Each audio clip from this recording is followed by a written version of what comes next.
Hello guys, let's welcome back to mechanical. நம்ம Tamil mechanical YouTube channel. இந்த ஷாட்டில் என்ன பார்க்க போகிறோம்னா, ஸ்னாப்ஷேக் 20 லிட்டர் கெப்பாசிட்டி இருக்கிற ஒரு அக்ரிகல்ச்சர் ஸ்ப்ரேயரில், பெட்ரோல் ஸ்ப்ரேயரில் புதுசாக வாங்கினா ஸ்டார்ட் பண்ண தெரியறதில்ல, அது எப்படி ஸ்டார்ட் பண்ணணும், ப்ளஸ் பெட்ரோல் வந்து லீக் ஆச்சுன்னா எப்படி ரெடி பண்ணணும் அப்படிங்கிறத இதில் பார்க்க போகிறோம். நம்ம சேனலை சப்ஸ்கிரைப் பண்ண மறக்காம சப்ஸ்கிரைப் பண்ணிட்டு அப்படியே பெல் ஐக்கானை கிளிக் பண்ணிங்க.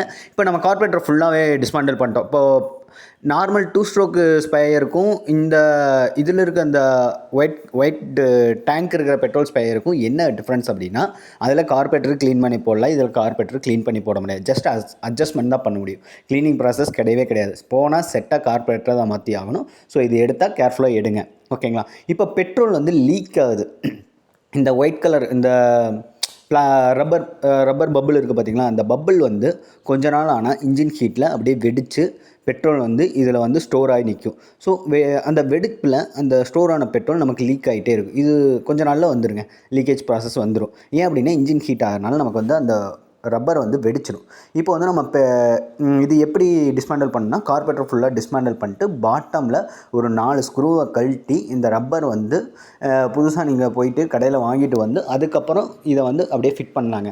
இது ஃபிட் பண்ணும்போது அதோட கேவிட்டி இருக்குது பார்த்திங்களா, அதோட அந்த பிளேட்டில் கரெக்டாக அட்ஜஸ்ட்மெண்ட் ஆகுதான்னு செக் பண்ணி வாங்கணும். கடையில் வந்து போய் வாங்கும்போது சைஸ் மாறிற போது ஒரு சைஸ் தான் இருக்குது, இருந்தாலும் கொஞ்சம் மிஸ்அலைன்மெண்ட் ஆகும். அதனால் செக் பண்ணி தான் நீங்கள் வாங்கணும். இப்போ பாருங்கள், கழட்டி நான் அதை வந்து போட்டுட்டேன், 4 ஸ்க்ரூ கழட்டிட்டு. இப்போ 2 டியூப் வந்து போடுறேன். ஒன்று இன்லெட்டு, இன்னொன்று வந்து ஏர் டியூப்னு சொல்லுவோம். இப்போது நமக்கு பிளாக் வந்து இன்லெட்டுங்க, ஓகேங்களா?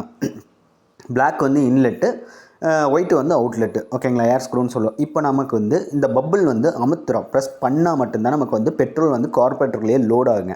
இதை அமுத்தாமல் நீங்கள் ஸ்டார்ட் பண்ணக்கூடாது. புதுசாக ஸ்பேயர் வாங்கிட்டு வந்தவங்களுக்கு சொல்கிறேன், இது ஃபஸ்ட்டு இனிஷியலாக வந்து பபிளை வந்து ப்ரெஸ் பண்ணி விட்டு அதுக்கப்புறம் ஸ்டார்ட் பண்ணுங்கள். சும்மா வந்து ஸ்டார்ட் பண்ணிங்க அப்படின்னா கண்டிப்பாக உங்களுக்கு வந்து மெஷின் ஸ்டார்ட் ஆகாது, ஓகேங்களா? இதை வந்து கண்டிப்பாக ப்ரெஸ் பண்ணி விட்டு கார்பரேட்டருக்குள்ளே பெட்ரோலை லோடு பண்ணி தான் நீங்கள் ஸ்டார்ட் பண்ணணும். இப்போ வந்து நான் எப்படி அந்த 2 டியூப்பை பற்றி சொல்கிறேன்.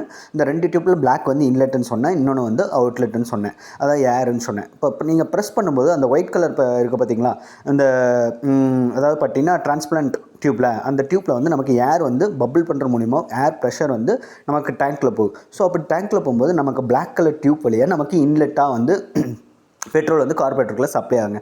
இப்போ எக்ஸஸ் பெட்ரோல் வந்து இந்த டிரான்ஸ்பிளான்ட் டியூப் வழியாக நமக்கு எக்ஸஸாக பம்ப் பண்ண எக்ஸஸ் பெட்ரோல் வந்து நமக்கு ஆட்டோமேட்டிக்காக டேங்க்லேயே போயிருங்க.